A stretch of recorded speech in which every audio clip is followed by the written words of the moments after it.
Hey everyone. Well, this is interesting. I've actually just got back from the park and I've just finished a workout. I'm sweating like I'm about to say like a porn star then. I'm sweating like a trooper and I have no agenda. And this, I think, is how life should run sometimes. So I'm going to bring up my comments. What I'm going to do is I'm going to say, if you're brave enough and you want to join me live in this view, then I'm going to put I'm going to put the link in the comments right there. And if you want to come and join me live and talk about anything, I'd love you to join me because we have no agenda right now. I want to talk a little bit about, out of breath. I've just done lots of plank and all sorts of stuff down in the park. As a 50-year-old, honestly, I feel like a machine. Hey, Mel, nice to see you. And if you're not talking to Melina Mezamucci from Ring Central, you've got to have rocks in your head right now, because if you want to go and move all of your stuff that you've got, that legacy-based telecom stuff, all those boring PABXs and all that rubbish that you've got from the 1980s, I don't care whether it's IP voice or SIP, well, throw it all away and go and talk to Mel from Ring Central. She's clicked on here. Connect with her because she will do you the best deal ever for everything to move to the cloud and have Ring Central as your sole provider for voice, video, teleconferencing, video conferencing, everything else. It's the best thing since sliced bread. It's the best technology on the planet. I use it all day long, and it's just shit hot. Hey, Nab, nice to see you there. So literally, oh God, I'm sweating so bad. So if anybody wants to join me, Mel, that's you included. If you want to come on here, click on that StreamYard link in the comments and come and have a gas bag. And let's talk about what Ring Central are doing, or talk about anything that's happening out there in the telecom world, because I know you guys at the moment are share prices through the roof. The leadership team with Peter Hughes and Matt and everybody that's come on board, and Ben, it's just incredible. The growth of Ring Central in Australia is mental. And I know the numbers, I know where they're up to, and I'm flabbergasted. And that is the epitome of the new world of telecom. So I don't care who you are, don't care what IT manager you are. If you think you've got all your PABX and your SIP and your IP voice rubbish, forget it. Ring Central is the number one, top right-hand quadrant, can't buy better. I think they invest more money in their R&D than any other of their nearest competitors. So work that out. So they spend more money on making shit work properly and giving you the latest software and all this sort of stuff than any other of their nearest competitor. So I've met most of the leadership team of Ring Central from the US, and they're just great. So if you've not got your Ring Central system in place yet, then I wish I could. I'm in a Ring Central meeting waiting for some participants for next time. Oh, Mel.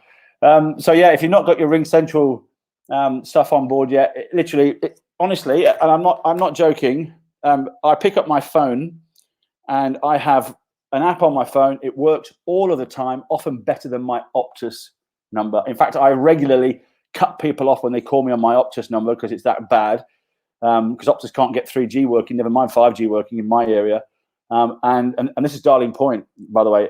So sorry, Optus, but just calling it as it is. And I often disconnect from the Optus number and go straight on to my Ring Central one because it just works every time. So if you're worried about how you can work from home, Ring Central. If you're worried about voice in the cloud, Ring Central. If you're worried about fax, Ring Central. If you're worried about video conferencing and audio conferencing, Ring Central. If you want to talk about Slack, Ring Central. It's all in one app. It's literally the dog's bollocks. So anyway, today I've had a great day. I met with some people in town, bumped into Ben from Ben, what's the company? I don't know you as Rungo for Ben, but that was really good. Bumped into some people in marketing in the city, which is great. And tomorrow, which is what I'm really excited about, we have a CTO coming on board this LinkedIn Live at 4:00 to discuss stuff that every goddamn salesperson on this planet needs to get their head around. It's things like, as a CTO, how do you go about building internal value? How do you get budget approval? How do you decipher between two companies when they submit a proposal? How do you make sure that you choose the one? So all these great questions that you would never normally get to ask a CTO. We're going to get JD, who's one of the legends in sales and training. We're going to get him to interview this CTO, and he's a CTO of a very prominent company. Everybody knows the brand, and I'm not going to tell you who it is, so you can all gas bag about it and beforehand. So if you want to find out who it is, 4:00 tomorrow, LinkedIn Live. that's it. That's where it's going to be on here. So very, very cool, very exciting, because this is going to be really the start of something that we do on a regular basis, where we get an exec to come on, and whether it's a CIO, a CTO, a CEO, whatever, and we talk about stuff that you would never normally see, which is really valuable for salespeople, really valuable for them to understand the logic behind the way stuff works internally as an exec. So you almost get to see the inside of an exec mind. So is anyone going to be brave enough to click on that bloody link yet? They're not, are they? Absolute wusses. Is that the right word? That's an Australian term, isn't it? Wuss. Anyway, so that's what's going to go on tomorrow at 4 p.m. Maddie and the team are busy running around. You know what? I must call this one out. I know there's been a lot of press about cyber ransomware attacks just lately. I posted something this morning about a ransomware attack on one company. Poor things. They've been done twice in as many months. And I can't, for the life of me, think about how bad that must be as a company when you're a big global company and all of a sudden every single one of your systems have been locked up, and encrypted, and you can't get access to them because some pillock somewhere decides to hold you to ransom for it. And one of the things that's really impressed me about this company, it's Toll Holdings, by the way. One of the things that's really impressed me about this is that they have not paid the ransom. And I'm not seeing their balance sheet or anything else to prove that, but they've said they've not paid the ransom, and I think that's a really good thing, because when I talk to people like Andrew Webster, who's very, very senior, was very senior at Westpac Bank, running all of their security, he says that ransomware, the reason it's so popular and busy right now is because 50% of ransomware attacks pay their bills. They pay the ransom. So you can imagine how lucrative a ransom attack is. They know that they're going to get 50% of the chance. They're going to get 50% of the time. They're going to get paid. So of course that's a lucrative business. They're going to keep doing it. So the more companies that just step up and not pay and work out a way to rebuild their systems and bring them back online, the better, I think, because I've been done. I know what it feels like. In fact, I woke up here 4 months ago. What was it? 4 months ago, maybe. And I came down to my desk here, and I looked at the cursor, and it was moving. Is that the cursor? Is that the right word? The arrow was moving on my screen, and it was literally building files on my desktop. And I took my hand off the mouse and I looked at this thing and I thought, what's going on here? And literally, there was somebody had access to my files and they were moving them into this file and they were literally going to encrypt them. So I just quickly, if you want to know what to do about it, if that happens to you, just unplug it from the internet and starve them of oxygen. And then I took it to Andrew Webster, who's he was the head of cyber, head of security operations, I think, at Westpac. And I said, Andrew, I'm struggling here. I need some help. What do I do? And he said, bring it to me. And Andrew, literally, we went and had a cup of tea. He opened up my laptop, tethered his phone to my laptop, and he literally had a fight with a hacker in front of me watching this. And he said, ooh, a live one. But anyway, he beat him and he put some stuff on my PC. But there was a backdoor on my PC, which I didn't even know about, on my Mac.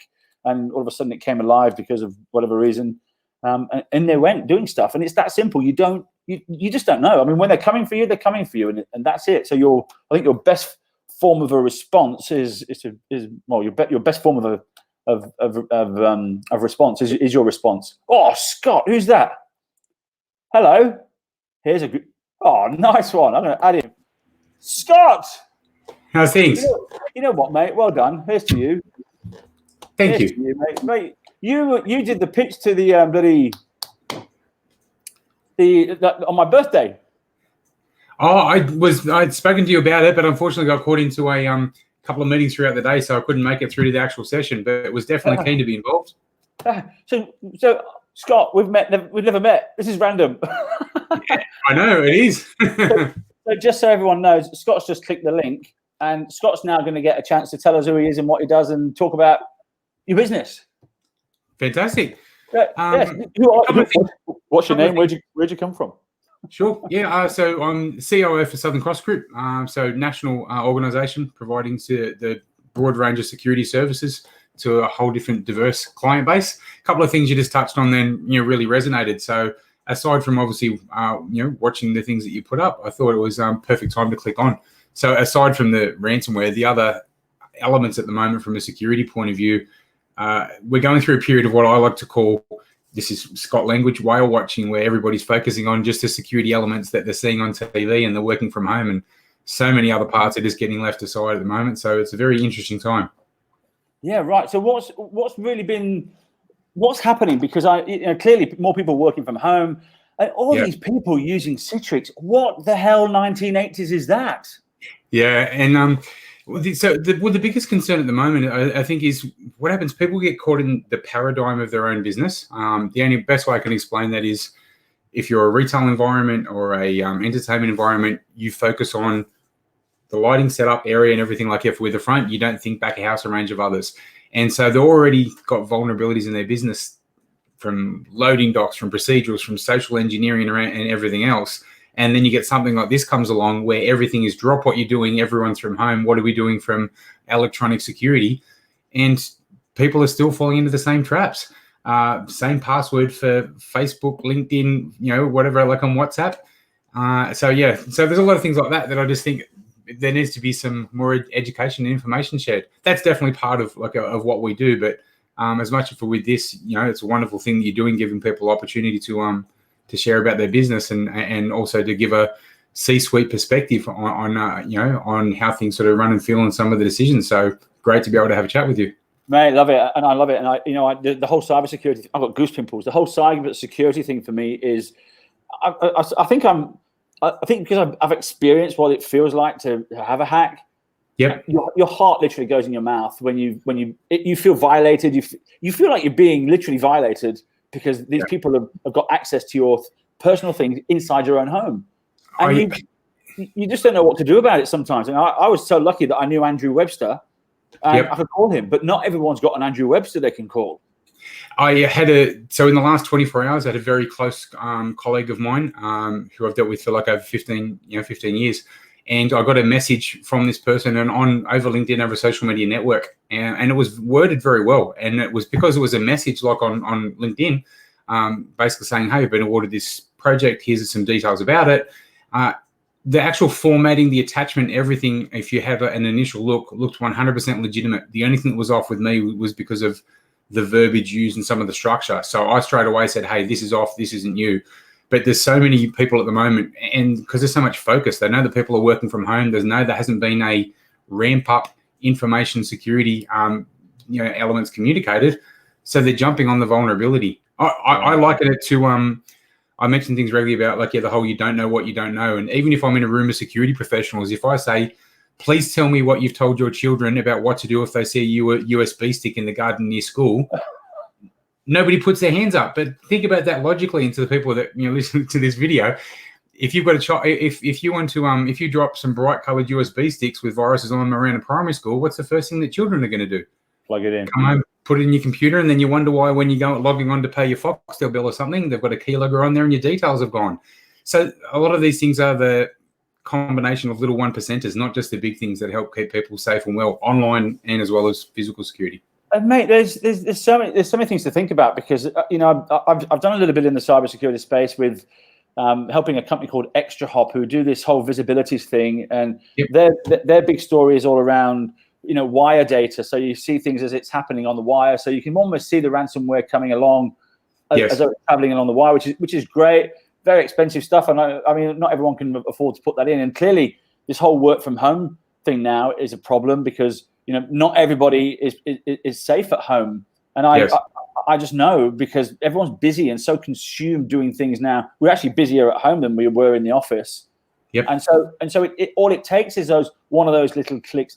Mate, tell me something, because there just seems to be a massive increase. Now, I've not been surfing porn. I can, hand on my heart, tell you this, but all of a sudden there's been an increase in emails coming into my inbox saying we've got pictures of you, we've accessed your camera. If you don't give me 2 Bitcoins, we're going to do this.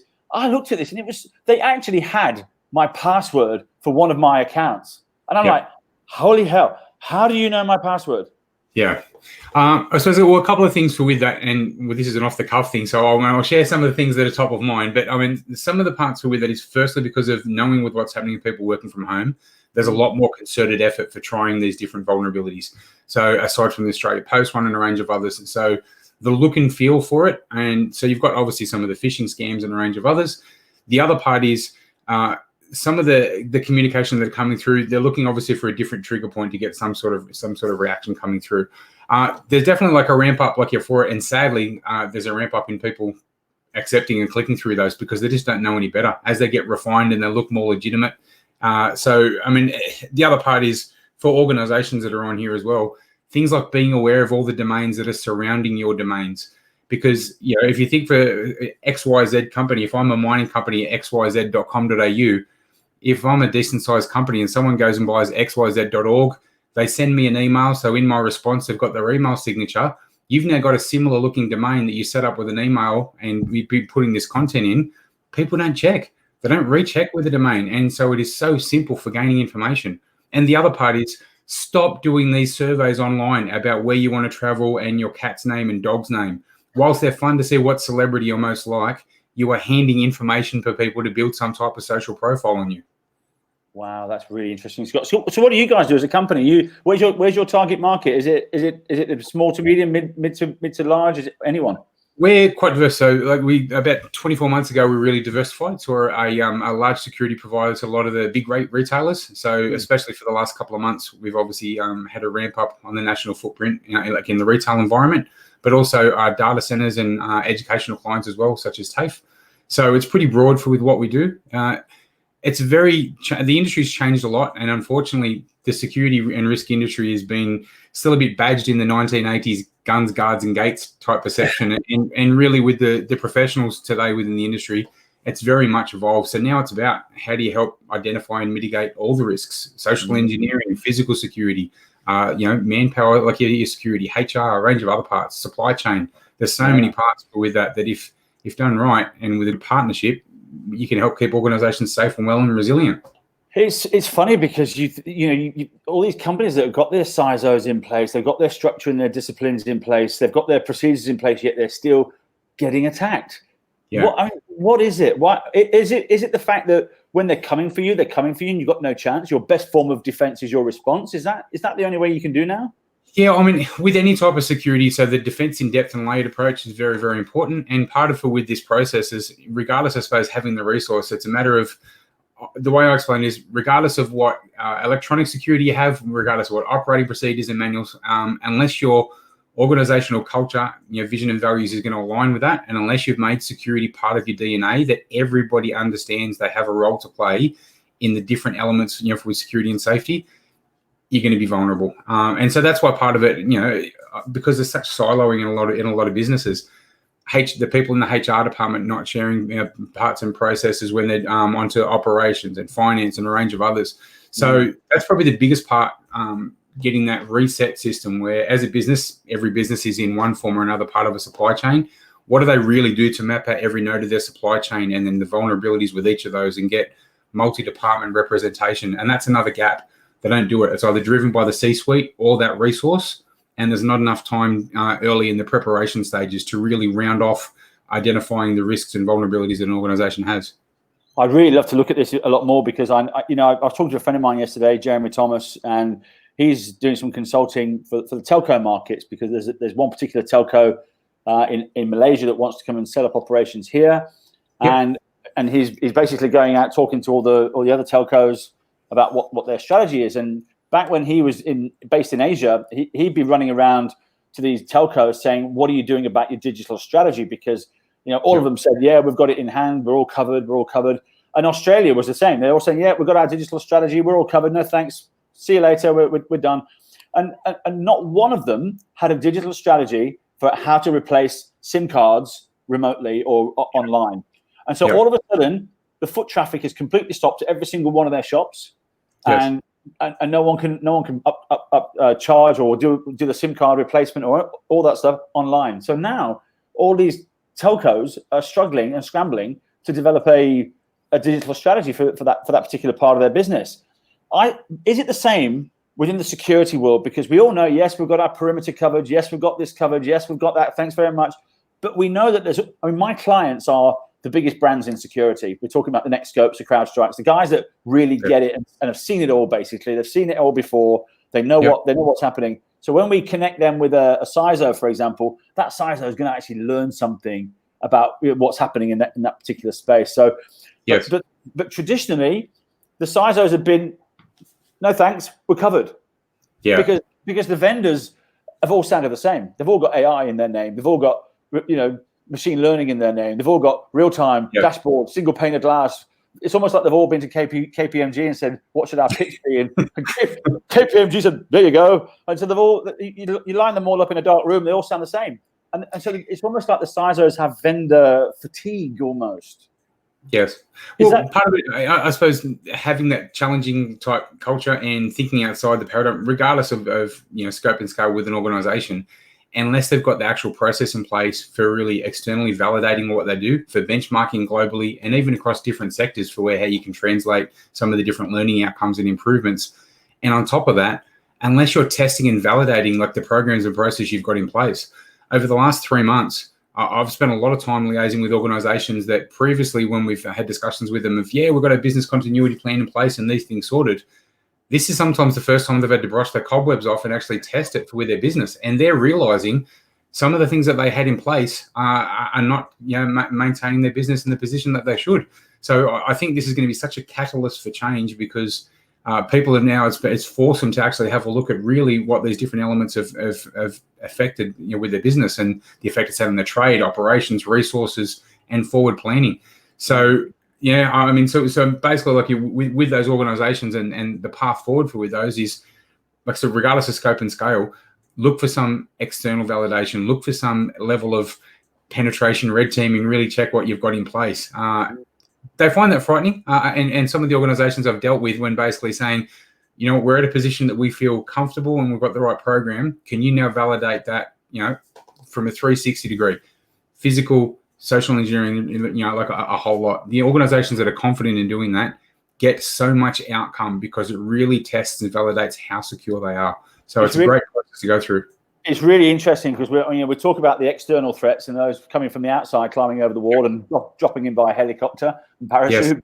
Yes. But a lot of the time, they're coming from the threats are coming from inside, right? I mean, we've just been talking to one new customer that wants to come on board, and they're talking about simple thing. A lot of the banks in the US are actually monitoring your keystrokes now, and they're looking and they're using the CCTV cameras to monitor your movements. So if all of a sudden you've typed 300 words per minute and moved over to the printer, red flag, we're going to come and see you and see what that's all about. I mean, are you seeing more of that sort of take up here as well as a protection? Not as much, but definitely more discussion about it. So it's a lot more on the radar now, the behavioral analytics and how that ties in, and then I suppose how that links into the overarching planning for performance management, and monitoring of the different personnel. So not as much for an uptake. There's unfortunately, like with specific elements and with the Australian market, where because of our appetite for change, and especially from a security point of view, we're a bit slower to move than what I ideally think we should be, and that's across multiple elements. And it's time for change. Some of these things that have recently occurred, should be a real jolt for people in business to have a look now, to think more broadly about their security, to understand the impact that it has across their whole business. And it's not just about from the procedural point of view and like electronic security, even the other parts, like what they're doing with external suppliers. I deal with businesses and they say we deal with our business external logistics partners and things, and we've transferred the risk because we've got a contract with these people. Have you transferred the reputational risk? So the mapping of things in totality and that vulnerability or gap analysis as a starting point, regardless of their budget and expenditure, regardless of their risk appetite, what they're prepared to accept, it's still such a valuable thing to do. And post what's happened with the pandemic and the effect on business, it's very timely for them to do that. What are you seeing with budgets? Are you seeing them increase, decrease, flatten? And I'm seeing budgets from the electronic security increase. I think what's happening is end users of security in its different format, and even with the internal resources, are getting more aware of the benefits now of what I'd call tasking on intelligence, on the electronic spend and the right framework, on from the even and the manpower point of view. So that combination. So they're getting a lot better at also forward planning for with that, what that's going to look and feel. Sadly, because of the fact that, and still that old perception that guns, guards, and gates, that organizations traditionally will go to somebody for electronic security, somebody for manpower consulting, a range of others. And they even do the same thing with emergency management, like you're offering that as well. And whilst they might think, they're assisting at getting a good validated external path, unless they've made sure that that's clear, unified for with things as well, it can end up costing them more, and also having them in a bad spot because their emergency management plan and security plan and other like elements of vision just aren't aligned. So that mapping a plan is crucial, especially at the moment. And this is really for every size company, right? There is not whether you're a 2-man or a 2,000-man company or person company, should I say, it doesn't matter. The same rules apply, just on a smaller scale, clearly. Because how do you get done twice? Yeah, well, part of it is, I suppose, not learning or taking through the learning outcomes, making the corrective actions post an incident that occurs. And you are 100% right, regardless of size. It's just different scope and scale. A mum and dad business or like a smaller organization sure aren't going to have the other depth of resources, but there's a lot of information, like your ready information, like out and available. There's security associations people can be liaising with, like for content. There's security consultants, like you're through the industry, and some really professional, well validated security consultants that tailor like their solutions to different size organizations. Because at the end of the day, security and risk, it's a global concern. Just the actual inputs and elements that make it a unique risk landscape on varying businesses, they differ, but the actual approach that's taken is the same. Yeah, it's a very interesting area that you're in. I don't envy you in many respects because it's so noisy in the cybersecurity space. Everyone's doing it. Everyone's got a story. And how do you get cut through today when you're going out to market? What do you do to rise above all the noise? Yeah, great question. Well, part of it, I suppose, so because the electronic, the cybersecurity is one element for the business. So part of it, I suppose, is that the point of difference that we have and some other players in the security space, I suppose, are really focusing on now is rounding off. And I'm going to say the corniest way to play it is providing peace of mind. But how do they do that? It's working with an organization to identify all their risks and prioritizing, mitigating by the security solution. That comes then as part of that solution, rather than being focused, I need more cameras, I need guards, I need better training. It's really doing that thorough analysis and working with them. So we make the point of difference by making it a holistic response. So we will give you some advice on how to enhance your background checking and vetting from a HR point of view. We'll give some advice and services with regards to physical security, with supply chain risk management and logistics control, reputational control through social media, advice and others. I mean, that's the other part for things at the moment. And one of the other things, I suppose, is the effective use and implementation of technology. Whilst I can't give a specific in regards to the client, I can mention the product for with this. One of the things that I try and spend a lot of my personal time on is identifying some forward trends and where I think they're going to be effective in the Australian market. And one of the products that I researched about 2 years ago now was a firm, Dataminer. I'm saying up front, I'm not aligned, affiliated, have any commercial things with them. But I mentioned I was researching what they were doing. And to give you some brief 50 words or less, my point is their program, in essence, has, I'm going to say, back of house links and with various social media platforms. So if people post certain content, like your items, it will flag based on your various tag searches and give advanced notification. So when there was an active assailant situation at the Eiffel Tower, when the gentleman drove the vehicle through the square there at Barcelona, because of somebody posting straight away on social media with that flag, their system picks that up, flags it, tracks the story with all the related content, and updates their members straight away. Sometimes up to 20 minutes before first responders and news are really responding. When I'm saying about the moving technology, I've been speaking about this for 18 months, and they're really starting to, I suppose, communicate about it now. And an incident happened with a retail client,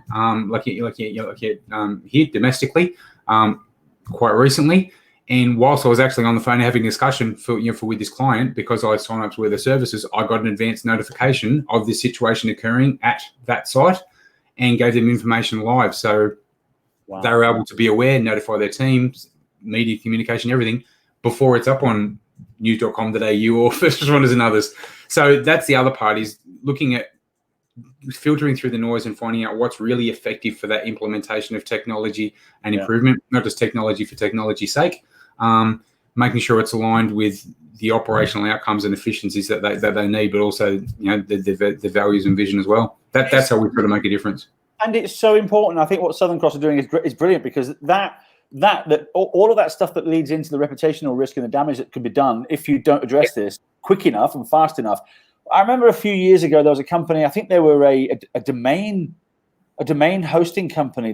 They sold domain names. Okay. And they were attacked. And I think 2 weeks later they were out of business. Yeah. And this was $100 million company. But they had no response. And because of no response, their reputation just went down the hill. They had no idea what was going on. They didn't know where it came from. They didn't know what to talk to the customers about. What I'm seeing with Toll Holdings, with their reply, and it's public, it's on their websites. They've been completely transparent with what they've done, how they've done it, how they're going about it. And sorry about the problems that you're not getting access to track your parcel at the moment, but we've just been done. And they're rebuilding from the ground up and doing things. Mate, I would not want to be, working inside it. It must be chaos. But the fact that they were so transparent with it, I think, is really good for and that actually enhanced their reputation rather than damaging it. Yeah, and because of potential loss of confidence and trust in others, it was a good approach to take. Here's what's happened. Here's what we're doing to move forward, and that's the thing. Obviously, this being now will be a catalyst for them for thinking more broadly. Thinking, what do we do now to drill and validate to make sure we have the right processes in place? Who can we liaise with externally to actually check and look for the loopholes? I mean, because from that vulnerability point of view, when the social engineering is one part and cybersecurity, still physical penetration testing. I can tell you I'm sitting on a success rate over the last 3 years of 100% still across varied businesses and all different types of businesses, from retail to finance to corporate to a range of others, where every single business I've been able to get access into sensitive areas and sitting around purely because I take 30 minutes to look to see how the people are dressed, how they speak, how they act, and attire myself accordingly and walk in with confidence. We need to have a challenging culture in all elements, electronic security, for sure. Absolutely. This is really fascinating conversation. I could talk about this all day, but I think we've done half an hour. Yeah, for sure. Mate, as a CTO, I think it's for the guys over at Toll at the moment, they will be getting there'll be a million ambulance chasers knocking on their door. What advice would you give to a salesperson now that sees people like Toll getting done? Would you say talk to them, kind of a conversation, try your best to get in the door? What would you say? Yeah, I'd be saying, it would be speaking to them, but how I'd be saying to word up the discussion with them at the moment is, I'm a big believer in, and this is corny again, but of that fab selling, so not going with the features we've got, it's, the benefits. The benefits of our unique approach is it will allow you to focus on your core business, not do these parts. So focus on the benefits of whatever your unique approach is going to be for when you're having these discussions.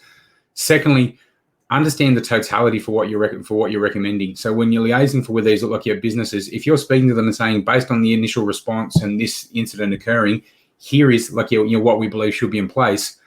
Unless you're aware of what their forward plan is, unless you're aware of a different focal point they may have internally, best way to explain that is sometimes we have people that I liaise with that are purely people focused, so discussion technology and others not interested, because unless that's going to take away from with jobs. So if you don't go in with that same pitch, understand then where this your organization you're dealing with, like Toll and others, and their approach between electronic, physical, procedural, and a range of others. So when you're having discussions with them, round that approach. The part that we would play is this part, and with some integrity. That would be my initial feedback. Really good conversation, Scott. And you know what? I'm really grateful that you saved me chatting for half an hour by myself. I'm sure you would have done it comfortably. I've seen you doing this before, but when I saw the link and you mentioned your security, I thought too good an opportunity to click on and have a chat, because I wanted to have a chat with you earlier. So beautiful. And I reckon there's a lot of people got a lot of value from that. And if people are worried about cybersecurity, I'll put your website in the comments, so on the LinkedIn post, so they can just click and get hold of you and go and have a chat with you, because this is critical stuff right now. And it doesn't matter who. Everyone's vulnerable. Yeah, literally. And the learning outcomes here are not just for the business; it's for home as well. The same thing I said to you about what do you tell your kids about the USB stick and not clicking on the surveys and a range of other things. These are general life skills. You know what I mean. So not just about from the work environment as well. So yeah, it's important. Beautiful, Scott. Pleasure. Absolute pleasure, mate. Thanks for coming on. Thanks. See you later. Bye. See you soon. Now, don't forget, tomorrow, 4:00, CTO of that big company is going to be interviewed by JD, the big old dirty dog JD. So come and say hello. Come and give JD a hard time, and we'll chat then. See you later. Done.